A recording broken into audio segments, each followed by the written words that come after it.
अघोर की उत्पत्ति का विवरण।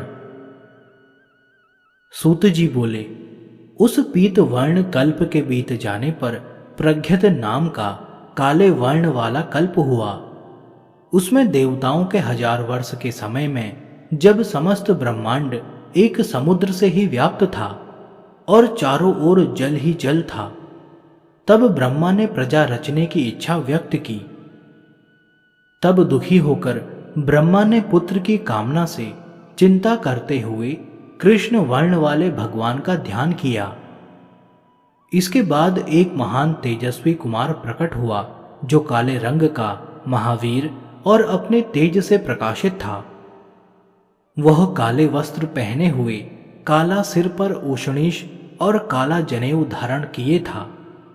काली मालाएं तथा मुकुट और काले रंग का लेप अपने अंगों पर लगाए हुए था। तब उस घोर पराक्रम वाले महात्मा अघोर रूप कुमार को देव देवेश जानकर ब्रह्मा जी ने उनकी वंदना की।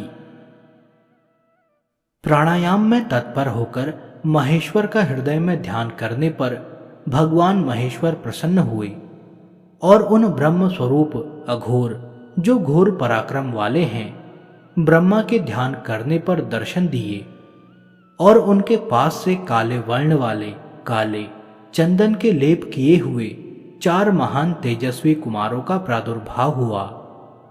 ये सभी कृष्ण वर्ण के काली शिखा से युक्त और काले वस्त्र धारण किए हुए थे। इसके बाद हजारों वर्ष तक योग में तत्पर रहते हुए उपासना की।